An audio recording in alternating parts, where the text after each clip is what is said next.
Assalamualaikum dan salam sejahtera. Sebelum memulakan liputan, pihak TVPSS SMK Gerik merakamkan setinggi-tinggi penghargaan dan ucapan terima kasih kepada pihak Belum Rainforest Resort atas kerjasama serta kebenaran yang diberikan dalam menjayakan video ini.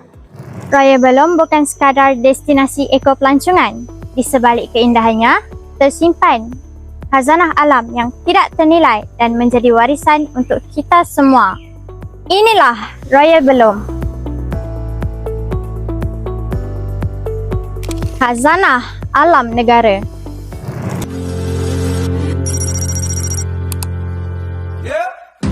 Raya Belum bukan sekadar sebuah hutan.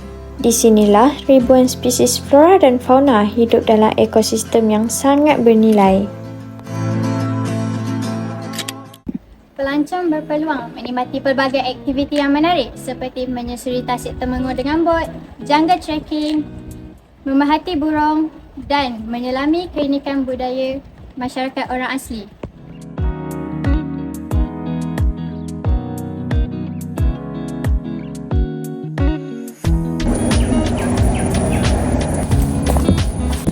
Assalamualaikum Cik Khairul.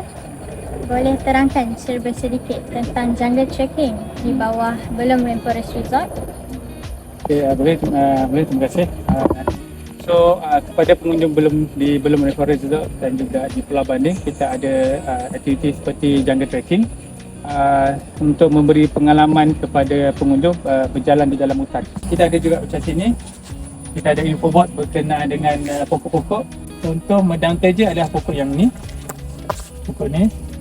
Ini kita tengok ni daun dia. So boleh dikenal pasti melalui urat daun dia yang ada 3 urat daun macam ni. Dan dia juga menghasilkan bau kayu manis lah. So hancurkan dan kayu bau. So ada bau kayu manis kan. So itulah kaedah yang kita gunakan.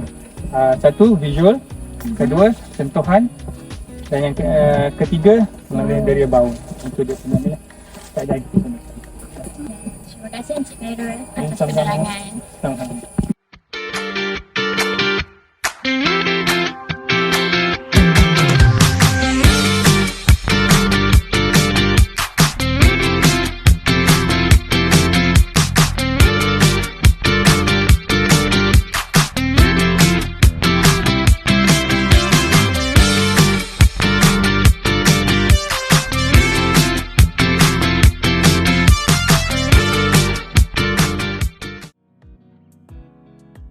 Assalamualaikum Encik Mujahid. Waalaikumsalam warahmatullahi.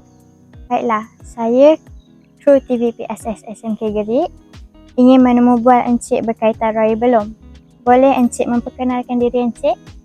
Okay, terima kasih saya ucapkan kepada wakil dari Sekolah Menengah Kebahasaan Gerik. Saya Cik Muhammad Mujahid bin Muhammad Taib. Saya berjawatan Eksekutif Sumber Manusia di Belum Rainforest Resort. Apakah harapan Encik Mujahid terhadap pelancongan Hulu Perak terutamanya di Belum Rainforest Resort pada masa yang akan datang?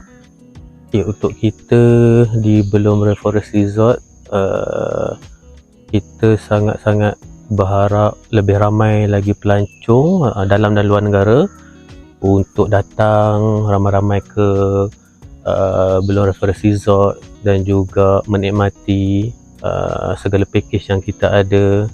Untuk sekarang pun jika diikutkan, kita nampak statistik pun sudah mula meningkat sejak daripada pandemik COVID tempoh hari. Kita pun telah buka sepenuhnya kepada pelancong-pelancong dalam dan luar negara. Contoh macam pada hari weekend, banyak yang daripada lokal-lokal kita telah mula datang. Kita sediakan makanan, restoran, bilik-bilik untuk mereka menginap dan juga pakej-pakej yang kita ada lah. Terima kasih Encik Mujahid atas penerangan dan kesudian untuk ditemu bual oleh pihak TVPSS SMK Gerik. Raya Belum, warisan alam yang memukau, destinasi pelancongan yang wajib diterokai. Keindahan ini hanya akan terus kekal jika kita bersama-sama memeliharanya. Roy Balloon bukan sekadar destinasi, tetapi warisan yang perlu kita hargai demi generasi akan datang.